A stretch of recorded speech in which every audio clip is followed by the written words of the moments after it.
दिनांक 1 सप्टेंबर 2025 रोजी शासनाने घेतलेला मराठा समाजाला ओबीसी आरक्षणात सहभागी करून घेण्याचा निर्णय हा संपूर्ण ओबीसी समाजावर व भटक्या विमुक्त जमातीवर अन्याय करणारा आहे। ओबीसी समाजाला मिळालेले आरक्षण हे ऐतिहासिक, सामाजिक व शैक्षणिक मागासलेपणाच्या आधारे प्राप्त झालेले आहे। या आरक्षणात इतर समाजांचा समावेश करणं म्हणजे मूळ ओबीसी समाजाच्या हक्कांवर गदा आणणे होय। यासाठी अकोला जिल्हाधिकारी कार्यालयासमोर गत 4 दिवसांपासून अमरण उपोषण सुरू आहे।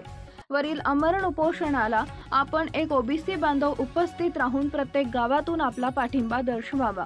प्रमुख मागण्या: मराठा समाजाला ओबीसी आरक्षणात सहभागी करण्याचा निर्णय शासन तात्काळ रद्द करण्यात यावा। संविधानाने दिलेले ओबीसींचे मूळ आरक्षण अबाधित ठेवावे। जातीनिहाय जनगणना त्वरित करण्यात यावी। 50% आरक्षण मर्यादा काढून टाकावी। सर्व आर्थिक विकास महामंडळांना निधी द्यावा। प्रत्येक जिल्हा व तालुका स्तरावर ओबीसी विद्यार्थ्यांसाठी अभ्यासिकेचे निर्माण करण्यात यावे। उपोषणकर्त्यांचे नाव: श्री जनार्दन हिरळकार उमरा, पुष्पाताई मधुकरराव गुलवाडे, शंकर बापूराव पारेकर, राजेश माणिकराव ढोंबरे, भाऊसाहेब विठ्ठलराव मेडशीकर। आज आम्ही अकोला येथे 5 योद्धे उपोषणाला बसलेलो आहोत। सरकारनं हा जो मराठा आरक्षणाविरुद्ध जी.आर. काढलेला आहे तो शासनाने त्वरित रद्द करावा आणि शासनाने याची दखल लवकरात लवकर घेतली पाहिजे आणि जातीनिहाय जनगणना झाली पाहिजे आणि विधी महामंडळात, आर्थिक विकास महामंडळांना निधी मिळाला पाहिजे।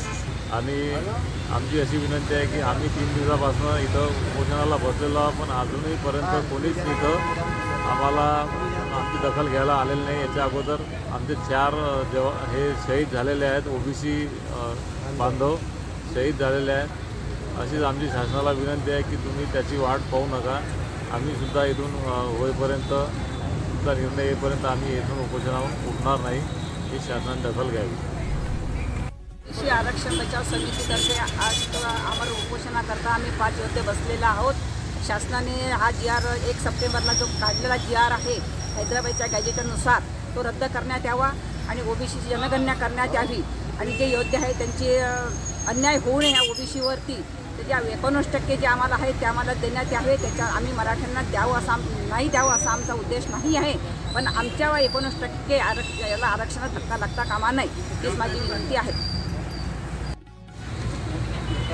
आमची सरकारला विनंती आहे की जो आपण आमच्यासाठी जो लढा आपण सांगता की बा आम्ही ओबीसीला धक्का लागू देणार नाही, परंतु आम्ही 4 दिवसापासून या ठिकाणी उपोषणाला बसलो आहोत। आमचे ओबीसीचे आजपर्यंत 4 जणांचा मृत्यू झालेला यामुळे तरी आमची सरकारला विनंती आहे की लवकरात लवकर आमचा जो आहे आमचा जी.आर. आमच्या नावे करून ओबीसींना तुम्ही न्याय द्याल, हीच आमची सरकारच्या समोर विनंती आहे।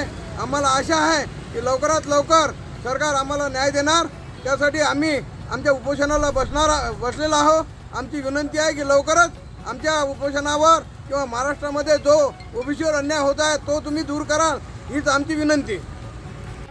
आज ओबीसी समाज हा रस्त्यावर आलेला आहे, त्याचं कारण असं आहे की 2 सप्टेंबरचा जो जी.आर. आहे हैदराबाद गॅजेट लागू करण्याचा, त्यामुळं ओबीसीमध्ये जे अतिक्रमण केलेलं आहे या लोकांनी, तर ते अतिक्रमण काढलं पाहिजे यासाठी आम्ही लोक या उपोषणाला बसलेलो आहोत। बरं, पूर्ण महाराष्ट्रामध्ये सगळ्या जिल्ह्यामधून, तालुक्यामधून हाच या गोष्टीचा विरोध होत आहे या 2 सप्टेंबरच्या जी.आर.ला। तरी शासनानं या बाबीकडे लक्ष द्यावं, नाही तर आम्ही लोक सगळे रस्त्यावर येऊ आणि शासनाला प्रत्येक गोष्टीत त्यामुळं अडचणीचं होईल। या गोष्टीचा शासनाने विचार करावा। आमचे ह्या अगोदरच 2 लोक शहीद झालेले आहेत आणि आम्ही सुद्धा त्याच मार्गानं पुढं हे करणार आहोत, उपोषण करणार आहोत। नवनवीन बातम्या पाहण्यासाठी आजच विदर्भ दूत न्यूज चॅनलला सबस्क्राईब करा आणि बेल आयकॉनला सुद्धा क्लिक करा।